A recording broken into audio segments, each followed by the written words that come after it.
ஓம் ஸ்ரீம் ஜெய் ஆஞ்சநேய மாகாளி அம்மாவே வணக்கம். வற்றாத செல்வம் யாரிடம் இருக்கும்? இதுதான் நம்ம இன்னைக்கு எடுத்துக்கிட்ட தலைப்பு. இந்த உலகத்தில் பிறந்த எல்லாருக்குமே நம்ம பெரிய பணக்காரங்களாக இருக்கணும், செல்வந்தராக இருக்கணும் அப்படிங்கிற ஆசை இருக்கும்.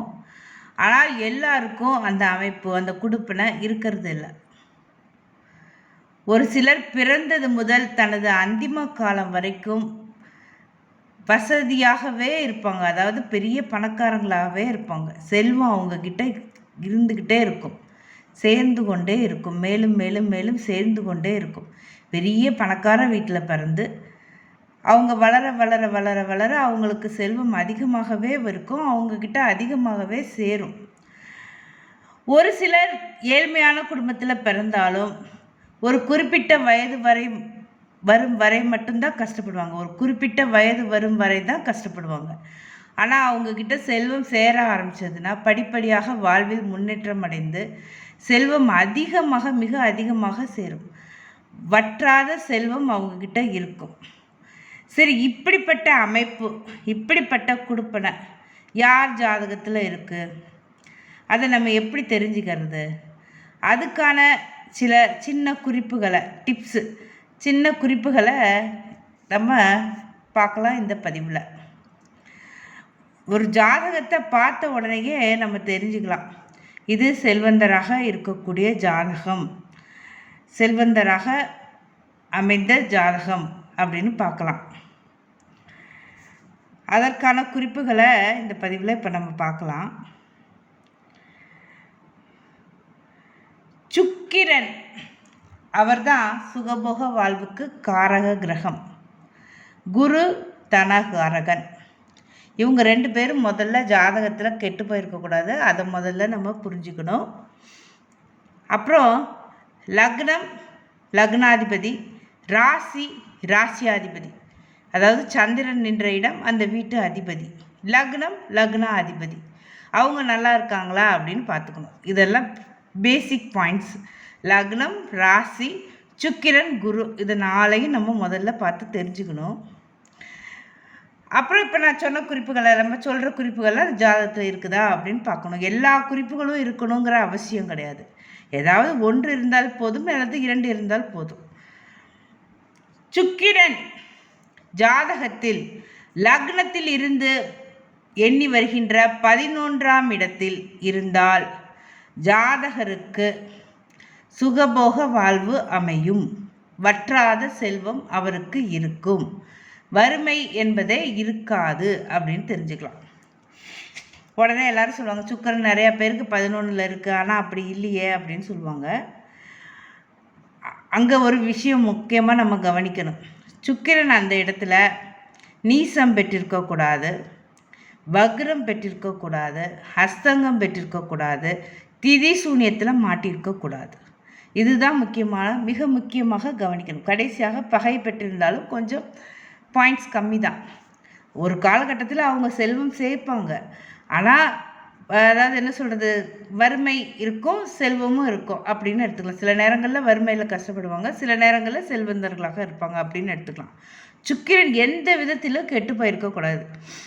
வக்ரம் பெற்றிருக்கக்கூடாது, அஸ்தங்கம் பெற்றிருக்கக்கூடாது, நீசம் பெற்றிருக்கக்கூடாது, திதி சூனிய வீட்டில் இருக்கக்கூடாது. சுக்கிரன் லக்னத்திலிருந்து எண்ணி வருகின்ற 11ஆம் வீட்டில், அதுவும் ஆட்சி உச்சம் பெற்றிருந்தால் மிக சிறப்பு. லக்ன சுபராக இருந்து 11ஆம் வீட்டில் வீட்டிருந்தால் மிக மிக மிக சிறப்பு. அவர்களுக்கு என்றென்றும் வற்றாத செல்வம் இருக்கும். பிறந்ததே பணக்கார வீட்டில் பிறந்திருப்பாங்க, அதனால அவங்க அந்திம காலம் வரைக்கும் அவங்கக்கிட்ட வற்றாத செல்வம் இருக்கும் அப்படின்னு தெரிஞ்சுக்கலாம். அடுத்தது குரு லக்னத்தில் இருப்பது. குரு லக்னத்தில் இருந்தால் அவர்களிடமும் வற்றாத செல்வம் இருக்கும். குரு லக்னத்தில் இருந்தால் உடனே எல்லாரும் பணக்காரங்களா? இல்லையே, அப்படிலாம் யாரும் இல்லையே அப்படின்னு கேட்பீங்க. அதுக்கும் பாயிண்ட்ஸ் இருக்குது. விதின்னு இருந்தால் விதி விலக்குன்னு ஒன்று இருக்குது. குரு அதாவது திரிகோண அதிபதியாகி, அதாவது 5, 9க்கு அதிபதியாகி அவர் லக்னத்தில் வீற்றிருப்பது சிறப்பு. அப்படி இருந்துட்டா அவங்களுக்கு வற்றாத செல்வம் இருக்கும். அதாவது 5, 9க்கு உடையவராகி குரு லக்னத்தில் இருக்கணும். அப்படி இருந்தால்தான் சிறப்பு. சிம்ம லக்னமாக இருந்தால் அவர்களுக்கு பிள்ளைகள் மூலமாகவும் மறைமுக தனலாபமும் அதிகமாக இருக்கும். மேஷ லக்னமாக இருந்தால் தந்தையார் வழி சொத்துக்கள் மூலமாகவும் அவர்களுக்கு வெளிநாட்டு வருமானம் அந்த முறையிலையும் வருமானம் நிறையா இருக்கும், செல்வம் நிறையா இருக்கும். விருச்சிக லக்னத்தில் பிறந்தாலும் அப்படி தான். அதாவது ஃபைனான்ஸ் கம்பெனி, சிட் ஃபண்ட்ஸு அந்த மாதிரி முறைகள்லையும் சரி, இல்லாட்டி அவங்க பூர்வீக சொத்துக்களாக இருந்தாலும் சரி, பிள்ளைகள் வழியிலையும் சரி, அவங்களுக்கும் பணம் நிறைய சேரும். கடக லக்னமாக இருந்தால் வட்டி தொழில், ஃபினான்ஸ் அந்த மாதிரி கடன் வாங்கிறது கொடுக்கறது அது மூலமாக அவங்களுக்கு பணம் நிறைய சேரும்.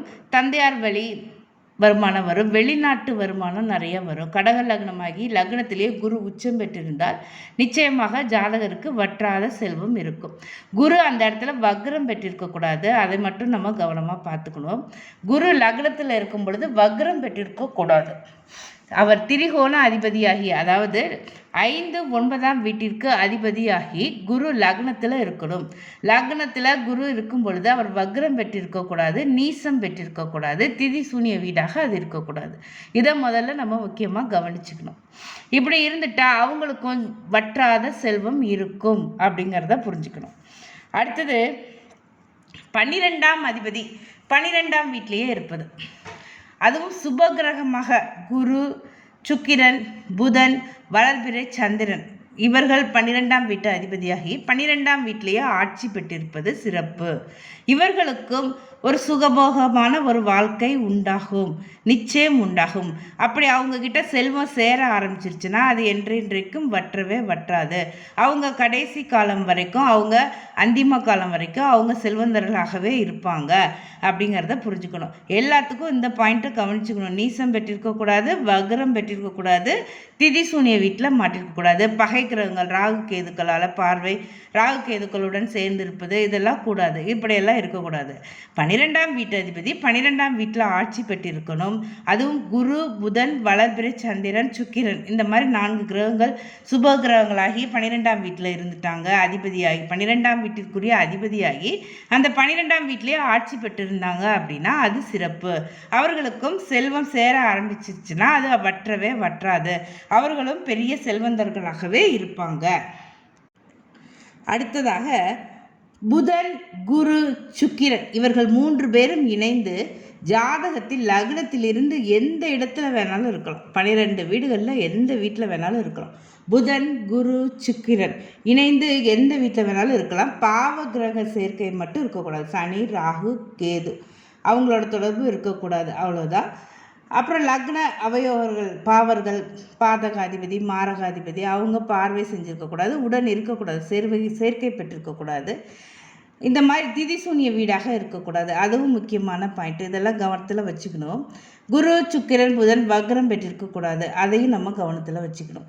இப்படி இருந்துட்டாங்க லக்னத்திலிருந்து எந்த அப்பலுக்கும் இல்லாமல் நல்ல, அதாவது என்ன சொல்கிறது, குரு, புதன், சுக்கிரன் எந்த விதத்திலும் கெடாமல், கெட்டு போகாமல், பலம் பெற்று எந்த வீட்டில் வேணாலும் இருக்கலாம். லக்னத்திலேருந்து எந்த வீட்டில் வேணாலும் இருக்கலாம். குரு, சுக்கிரன், புதன் இந்த 3 பேரும் இணைந்து இருந்துட்டாங்க அப்படின்னா அவர்களுக்கும் வற்றாத செல்வம் இருக்கும். அவர்களிடத்திலும் வற்றாத செல்வம் சேரும் அப்படிங்கிறத நம்ம புரிஞ்சுக்கலாம். அடுத்தது தர்ம கர்மாதிபதி யோகம், அதாவது லக்னத்திலிருந்து 9க்குரியவர்களும் 9க்குரியவரும் 10க்குரியவரும் இணைந்து இருப்பது, சேர்ந்து இருப்பது. 9ஆம் வீட்டு அதிபதி 9ஆம் வீட்டிலேயே ஆட்சி பெற்றிருப்பது, 10ஆம் வீட்டில் அதிபதி 10ஆம் வீட்டிலேயே ஆட்சி பெற்றிருப்பது அது ஒரு மிக மிக ஒரு, அது என்ன சொல்கிறது, ஒரு நல்ல யோகம் ஆகும். அந்த மாதிரி தர்ம கர்மாதிபதி யோகம் ஒரு ஜாதகத்தில் இருந்தது அப்படின்னா அது எந்த விதத்துலேயும் கெட்டு போகாமல் அது லக்னம், 5ஆம் இடம், 9ஆம் இடம் இந்த மாதிரி இடங்களில் இருந்து, அல்லது 10ஆம் இடம் இந்த மாதிரி இடங்களில் இருந்தது தர்ம கர்மாதிபதி யோகம். 9க்குரியவரும் 10க்குரியவரும் சேர்ந்துருந்தாங்க. அது எந்த விதத்துலையும் கெட்டு போகாமல் இருந்தது. அந்த கிரகம் பாவ கிரக சேர்க்கை, பார்வை இல்லாமல் இருந்தது, திதி சூனிய வீட்டில் இல்லாமல் இருந்தது அப்படின்னா நிச்சயமாக அந்த ஜாதகருக்கு வற்றாத செல்வம் சேரும். அவர் ஜாதகர் வாழ்க்கையில், அந்த ஜாதகர் வாழ்க்கையில் எந்த நாளும் பெரிய செல்வந்தராகவே இருப்பாங்க அப்படிங்கிறத நம்ம புரிஞ்சுக்கலாம். அடுத்தது லக்னம் சந்திரன், லக்னாதிபதி ராசியாதிபதி அவங்களும் நல்ல நிலைமையில் இருக்கணும். அதுவும் நான் சொல்லியிருக்கேன் இல்லையா, அது ஏற்கனவே சொல்லியிருக்கேன். அது பேசிக் பாயிண்ட்டு, அது நம்ம கவனமாக பார்த்துக்கணும். அந்த மாதிரி லக்னம் சந்திரன் பலம் பெற்று ஜாதகத்தில் குருவும் சனியும் பலம் பெற்று இருந்தாங்க அப்படின்னா நிச்சயமாக அந்த ஜாதகருக்கும் வற்றாத செல்வம் இருக்கும். குரு சனியும் பலம் பெற்று அப்படின்னா எப்படி இருக்கணும்? குரு திரிகோணத்தில் இருக்கணும், சனி கேந்திரத்தில் இருக்கணும். திரிகோணத்தில்னா குரு ஆட்சி உச்சம் பெற்று இருக்கலாம், சனி கேந்திரத்தில் ஆட்சி உச்சம் பெற்று இருக்கலாம். லக்னம் ராசி 2 பேருமே நல்ல முறையில் இருந்து, லக்னாதிபதி ராசியாதிபதி நல்ல முறையில் இருந்து, குருவும் சனியும் குரு கோணத்திலும் சனி கேந்திரத்திலும் ஆட்சி உச்சம் பெற்று இருந்தால் நிச்சயமாக அந்த ஜாதகரும் வாழ்நாளில் வற்றாத செல்வத்தை பெறுவார். அவரிடமும் வற்றாத செல்வம் இருக்கும் அப்படிங்கிறத நம்ம தெரிஞ்சுக்கலாம். அடுத்தது சந்திரன் வளர்பிறை சந்திரனாகி அவர் ஆட்சி பெற்றிருக்கலாம் அல்லது உச்சம் பெற்றிருக்கலாம். அந்த சந்திரனுக்கு 6, 7, 8 குரு புதன் சுக்கிரன் போன்ற சுபகிரகங்கள் இருந்தால் சந்திர அதியோகம் ஏற்படும். அந்த ஜாதகருக்கு அந்த ஜாதகரிடத்திலும் வற்றாத செல்வம் இருக்கும், அப்படி சேரும் அப்படின்னு புரிஞ்சுக்கலாம். அதாவது சந்திர அதியோகம் இருக்கணும் ஒரு ஜாதகத்தில். அது எந்த விதத்துலையும் அதுவும் கெட்டு போயிருக்கக்கூடாது. சந்திரன் ஆட்சி உச்சம் பெற்றிருக்கணும், அது மிக மிக மிக முக்கியமான பாயிண்ட்டு. சந்திரன் ஆட்சி உச்சம் பெற்றிருக்கணும், ஆனால் அவர் வளர்பிறை சந்திரனாக சுபச்சந்திரனாக இருக்கணும். அவருக்கு 6, 7, 8 குரு புதன் சுக்கிரன் போன்ற சுபகிரகங்கள் இருந்தால் நிச்சயமாக அந்த ஜாதகர் வாழ்க்கையில் வற்றாத செல்வத்தை பெறுவார் அப்படிங்கிறத புரிஞ்சுக்கலாம். அடுத்த விஷயம், ஒரு ஜாதகர் இரவில் பிறந்திருக்கார் அப்படின்னா அந்த ஜாதகருக்கு சந்திரன் ஆட்சி உச்சம் பெற்றிருக்கணும். அந்த சந்திரனை சுக்கிரன் பார்த்துருக்கணும். ஒரு ஜாதகர் இரவில் பிறந்திருக்கார், அந்த ஜாதகத்தில் சந்திரன் ஆட்சி உச்சம் பெற்றிருக்கு, அந்த சந்திரனை சுக்கிரன் பார்வை செஞ்சிருக்கார் அப்படின்னா அந்த ஜாதகரும் வாழ்க்கையில் நிறைய பொருள் சேர்ப்பார் அப்படிங்கிறத புரிஞ்சுக்கலாம். வற்றாத செல்வத்தை சேர்ப்பார் அப்படிங்கிறத புரிஞ்சுக்கலாம். அதே மாதிரி பகலில் ஜாதகர் பிறந்திருக்கார், அங்கே சந்திரன் ஆட்சி உச்சம் பெற்று இருக்கணும். அந்த ஜாதகத்திலையும் அந்த சந்திரனை குரு பார்த்துருக்கணும். குருவால் அந்த சந்திரன் பார்க்கப்பட்டால் அந்த ஜாதகரும் நிறைய செல்வம் சேர்ப்பார் அப்படிங்கிறத புரிஞ்சுக்கலாம். வற்றாத செல்வத்தை சேர்ப்பார் அப்படிங்கிறத புரிஞ்சுக்கணும். ஜாதகர் இரவில் பிறந்திருந்தார் அப்படின்னா அவருடைய சந்திரனை சுக்கிரன் பார்க்கணும். ஜாதகர் பகலில் பிறந்திருந்தார் அப்படின்னா அந்த ஜாதகரின் சந்திரனை குரு பார்த்துருக்கணும். இந்த மாதிரி பிறந்துட்டா அவங்களுக்கும் வாழ்க்கையில் வற்றாத செல்வம் சேரும் அப்படிங்கிறத புரிஞ்சுக்கணும். பொதுவாகவே ஒரு ஜாதகத்தில் எந்த கிரகமாவது ஆட்சி உச்சம் பெற்று இருப்பது சிறப்பு. ஒரு ஜாதகத்தில் 4 அல்லது 5 அல்லது 6 இந்த மாதிரி கிரகங்கள் ஆட்சி பெற்று உச்சம் பெற்று இருப்பது மிக மிக மிக சிறப்பு. அது ரொம்ப அபூர்வம் கூட, ரொம்ப ரேராக இருக்கும். 4 கிரகங்கள் அதாவது என்ன சொல்கிறது, அது அமையிறதே பெரிய யோகம். 5, 6 அமையிறது வெகு சிறப்பு. 4 கிரகங்கள் அல்லது 5 கிரகங்கள் அல்லது 6 கிரகங்கள் ஒரு ஜாதகத்தில் ஆட்சி உச்சம் பெற்று நல்ல நிலைமையில் இருந்தாங்க அப்படின்னா அந்த ஜாதகரும் அப்படித்தான். பிறந்தது முதல் தனது அந்திம காலம் வரைக்கும் அவருடைய சுகபோகங்களுக்கு எந்தவித குறைச்சலும் இல்லாமல் வற்றாத செல்வத்துடன் வாழ்வார் அப்படிங்கிறத புரிஞ்சுக்கலாம்.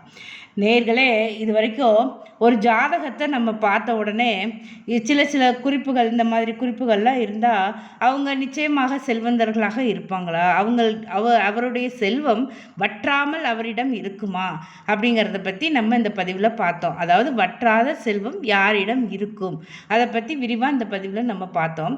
இதுக்கு இன்னும் நிறைய டிப்ஸ் இருக்குது, நிறைய குறிப்புகள் இருக்குது. நான் எனக்கு தெரிஞ்சதை மேலோட்டமாக இந்த பதிவில் நான் உங்களுக்கு சொல்லியிருக்கேன். நேர்களே, இந்த பதிவு உங்களுக்கு பிடிச்சிருந்ததுன்னா லைக் பண்ணுங்கள், கமெண்ட் பண்ணுங்கள், ஷேர் பண்ணுங்கள், சேனலை சப்ஸ்கிரைப் பண்ணுங்கள், பெல் ஐக்கானை தட்டி விட்டுருங்க.